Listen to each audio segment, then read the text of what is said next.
Hoy, napakamura lang yan. 100 plus lang, meron ka na talagang lutuan ng non-stick. So, ito yung ating non-stick barbecue grill plate. So, pwede ka na magsamyupsal, pwede ka mag-ihaw.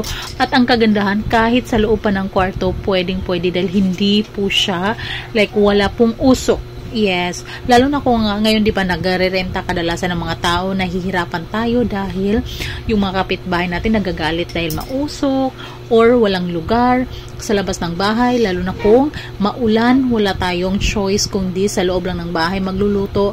At ang kagandahan dito guys, pwede ka nang magsugba or mag-ihaw anytime you want, 'di ba? Anytime, anywhere, dahil nga wala na po yung nakakaiyak na usok na nakakairita.